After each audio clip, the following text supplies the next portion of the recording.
우리 창세기 14장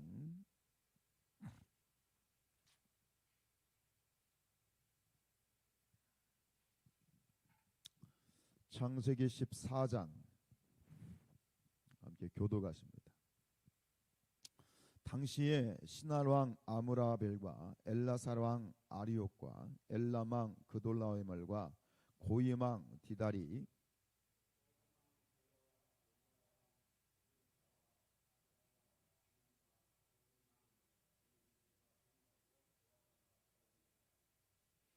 이들이 다 시딤 골짜기 곧 지금의 염해에 모였더라.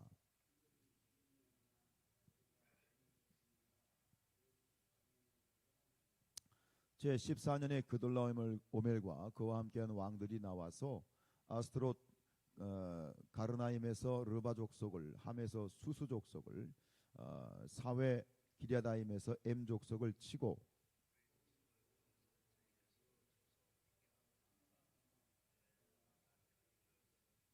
그들이 돌이켜 엠미스밭 곧 가데스에 이르러 아말렉 족속의 온 땅과 하시손 사마리에서 사는 아모리 족속을 친지라.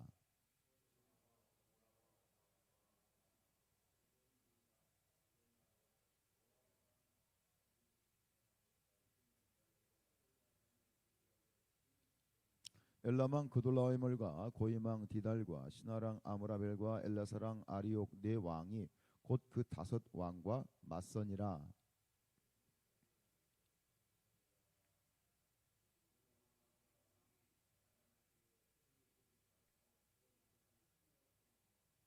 네 왕이 소돔과 고모라의 모든 재물과 양식을 빼앗아 가고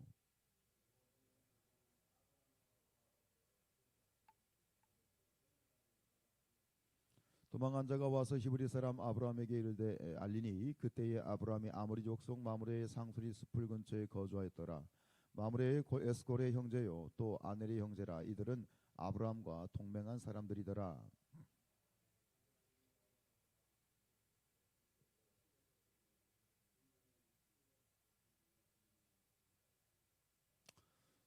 그와 그의 가신들이 나뉘어 밤에 그들을 쳐 부수고 다메섹 왼편 호바까지 쫓아가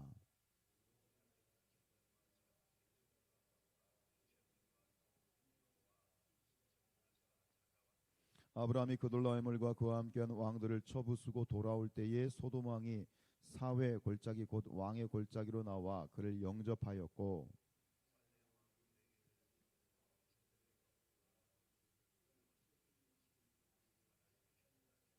그가 아브라함에게 축복하여 이르되 천지의 주제이시요 지극히 높으신 하나님이여 아브라함에게 복을 주옵소서.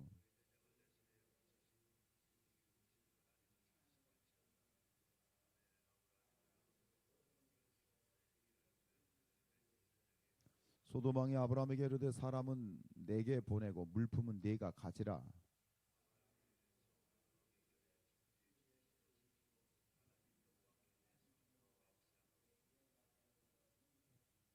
내 말이 내가 아브라함으로 치부하게 하였다 할까하여 네게 속한 것은 실 한 오락이나 들매끈 한 가닥도 내가 가지지 아니하리라.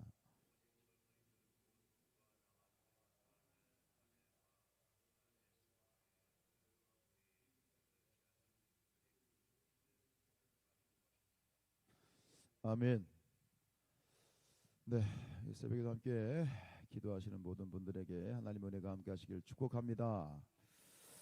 14장에서 13장에서 이제 우리가 아브라함과 조카 롯이 이제 분가를 한 그런 이야기를 살펴봤는데 오늘은 아브라함과 롯이 이제 분가한 다음에 일어난 그러한 이 가나안 땅에서 일어난 전쟁에 대한 이야기입니다.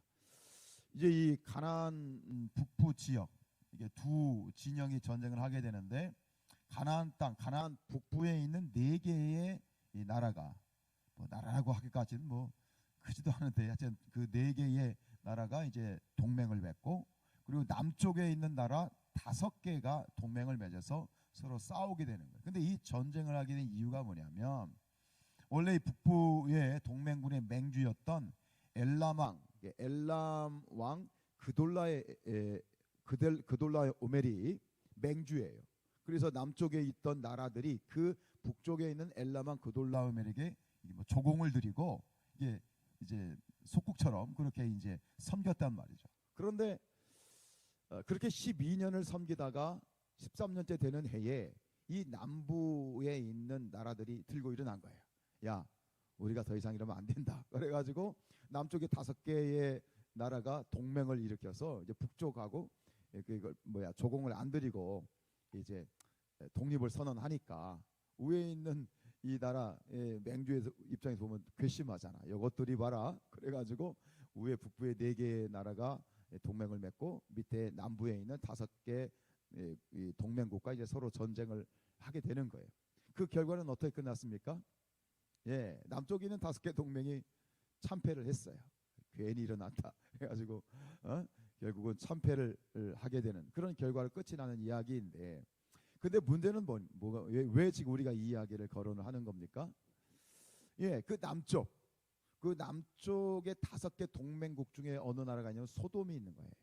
그리고 그 소돔에 이 롯이 살고 있었고, 결국 이 전쟁에 패배하면서 이 그 소돔에 있었던 롯과 그리고 그의 모든 이 가족들과 모든 재산이 다 이제 포로로 잡혀가는, 다 악탈을 당하는 그런 일이 벌어진 거예요.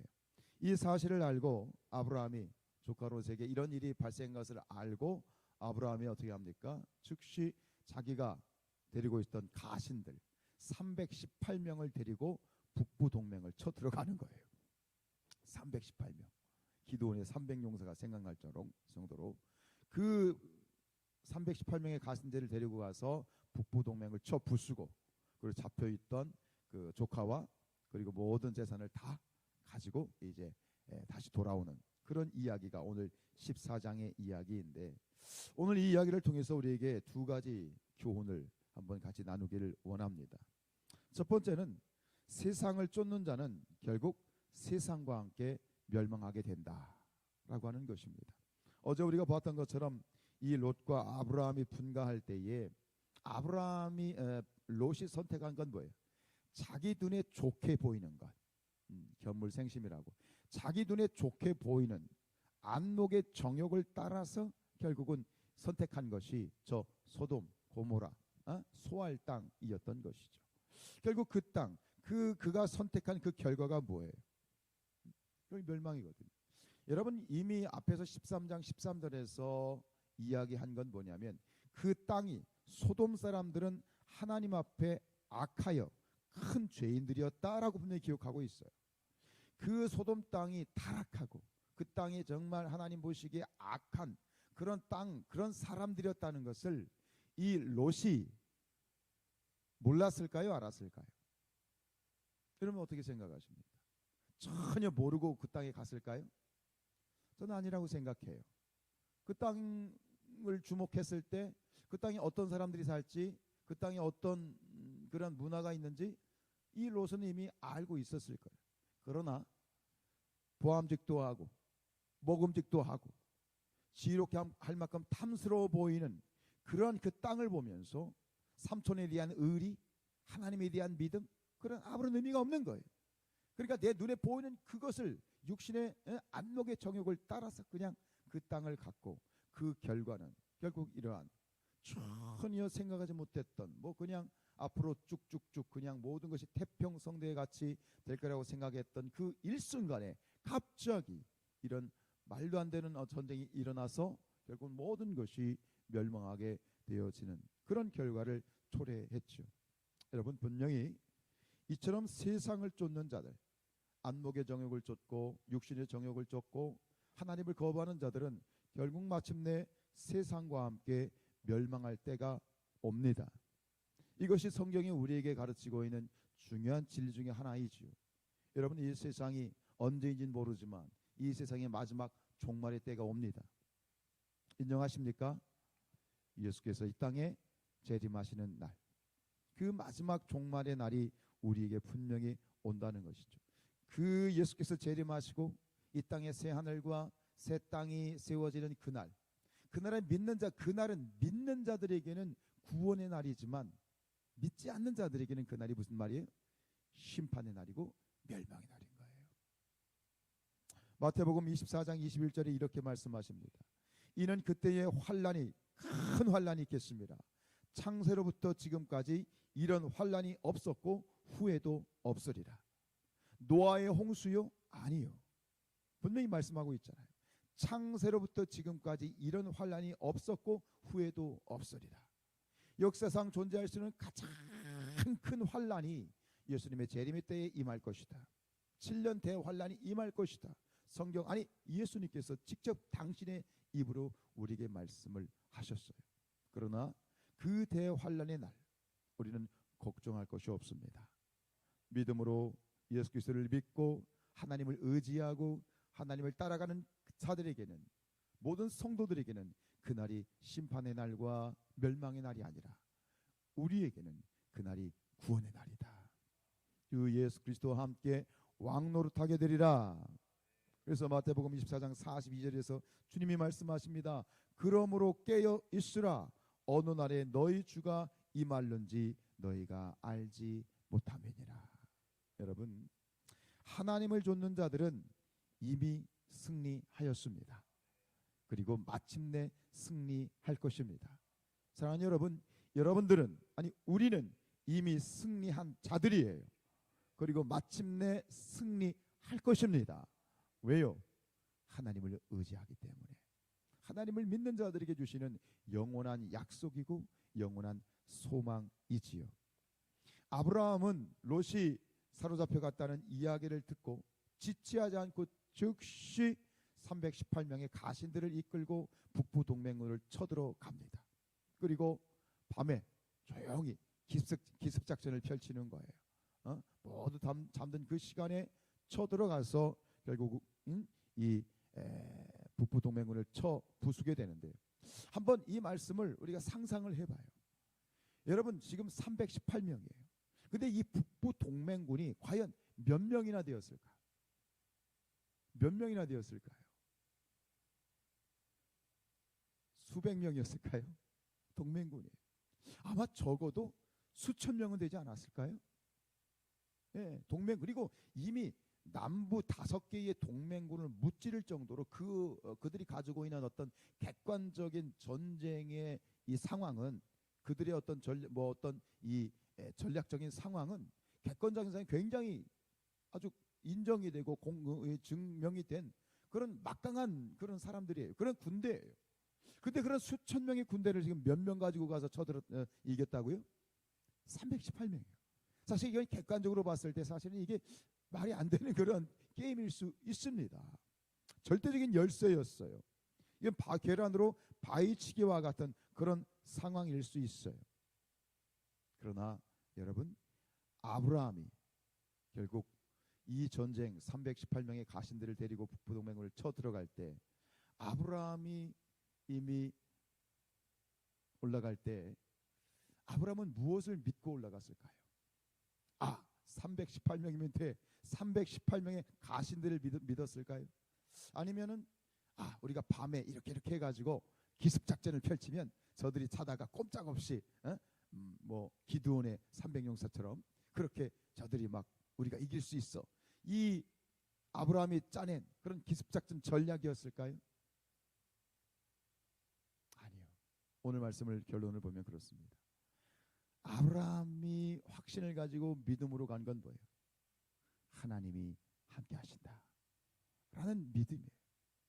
그 하나님이 나와 함께 하시면 나는 승리한다라는 믿음이에요. 이것이 뒤에서 이미 증명이 되었어요. 이 아브라함은 이미 그 하나님의 전능하심, 하나님이 함께 하시면 무엇이든 가능하다라고 하는, 할 수 있거든이 무슨 말이냐, 믿는 자들은 능치 못할 일이 없다라고 하는 그러한 경험을 이미 애굽에서 했잖아요. 앞에서 우리가 얘기했던 것처럼, 보았던 것처럼 이 기근 때문에 애굽에 내려갔다가 결국 자기 아내를 누이라고 속이는 그런 일 속에서 하마터면 큰 일이 날 뻔했어요. 그런 상황에 하나님이 개입하셔서 아브라함을 그 절체절명의 순간에서 구원해내셨던 그 놀라운 하나님의 구원을 경험을 한 거죠. 그때 아브라함은 전 이렇게 하나님께 고백했을 것 같고 기도했을 것 같아요. 나를 부르신 하나님, 나를 저 애굽의 수렁에서 끌어내신 하나님, 그 전능하신 하나님이 나와 함께 하시는구나. 내가 나아갈 때 하나님이 나를 도와주실 것이다 라는 그런 믿음 가운데 나아갔을 것이다. 저는 그렇게 생각해요. 히브리서 6장 14절 말씀에 이르시되 내가 반드시 너에게 복주고 복주며 너를 번성하게 하고 번성하게 하리라 라는 말씀이 있어요. 아브라함에게 주신 약속이에요. 우리가 좋아하는 찬송 가운데 반드시 내가 너를 축복하리라, 반드시 내가 너를 축복하리라, 천지는 변해도 나의 약속은 영원히 변치 않으리. 그런 어떤 경험들을 통해서 이 아브라함의 믿음이 성숙하고 성장하면서 지금 이 상황 가운데서 아브라함은 자신이 경험했던 그런 하나님에 대한 믿음을 지금 그 믿음을 이용하고 있는 거예요. 믿음을 사용하고 있는 거예요. 사랑하는 여러분, 우리 삶 가운데 우리가 끊임없이 꺼집어내서 사용해야 될 것이 무엇인가? 우리 안에 있는 믿음인 줄로 믿습니다. 믿음은 믿음에 이르게 하나니, 믿음을 가지면 믿음을 사용하면 그 믿음을 통해서 더 큰 믿음이 우리에게 주어지는 것이다. 그런데 이것이 뒤에서 증명이 돼요. 어디서 증명이 되냐면 이제 그 전쟁에서 승리하고 롯을 구출해 온 그러한 이 아브라함을 누가 영접을 하냐면 이 살레망 멜기세덱이 영접을 하잖아요. 그리고 이 멜기세덱이 그 찬양을 올려드리는데 20절 말씀을 보세요. 이렇게 지금 찬양을 해요. 너희 대적을 내 손에 붙이신 지극히 높으신 하나님을 찬송할지다. 지금 멜기세덱이 얘기하는 거예요. 아브라함이시여, 당신이 승리한 것은 저 북부 동맹군을 하나님이 당신 손에 붙여 주셨기 때문입니다 라고 지금 찬양할 때에 이것에 대해서 아브라함이 어떻게 합니까? 아브라함이 그 얻은 것에서 10분의 1을 멜기세덱에게 주었더라. 10분의 1, 11조죠. 이 10분의 1을 멜기세덱에게 주었다는 얘기는 뭐예요? 멜기세덱이 찬양한 그 메시지에 대해서 아브라함이 아멘 하고 있는 거예요. 예, 그렇습니다. 저는 믿음으로 나아갔고 제가 믿음으로 나아갔을 때에 전능하신 하나님이 그 적들을 제 손에 붙여 주셨습니다. 그래서 제가 승리할 수 있었습니다. 할렐루야 라고 화답한 것이 바로 이 11조예요. 아브라함도 분명히 이런 믿음을 가지고 나아갔죠. 여러분, 우리가 참 약합니다. 인정하십니까? 우리는 참 약해도 너무 약해요. 약하다 보니 두려움도 많습니다. 걱정도 많고 근심도 많습니다. 바닷가에 바닷물이 끊임없이 밀려오는 것처럼 어쩌면 그렇게 매 순간마다 두려움이 밀려오는지, 그렇게 걱정이 밀려오는지, 여러분 그 순간마다 우리가 어떻게 해야 됩니까? 하나님을 의지해야 됩니다. 아닙니다. 하나님이 계십니다. 이 모든 근심과 두려움과 걱정, 염려, 이 불안은 나의 것이 아닙니다. 나의 것은 오직 전능하신 하나님 한 분뿐입니다. 여러분 매 순간마다 하나님을 고백하십시다. 예, 하나님이 나와 함께 하십니다. 하나님이 나와 함께 하시면 나는 이미 승리하였습니다. 하나님이 나와 함께 하시기 때문에 나는 반드시 마침내 승리할 것입니다. 순간마다 그 전능하신 하나님을 바라보며 그 전능하신 하나님을 나의 하나님으로 고백하며 그 하나님께 나와서 기도하십시다. 이것이 우리가 마침내 승리하는 그러한 비밀이겠지요. 오늘도 주님의 그 이름 붙들고 나가신 여러분들에게 하나님의 승리와 은혜가 함께 하실 것입니다. 기도하겠습니다.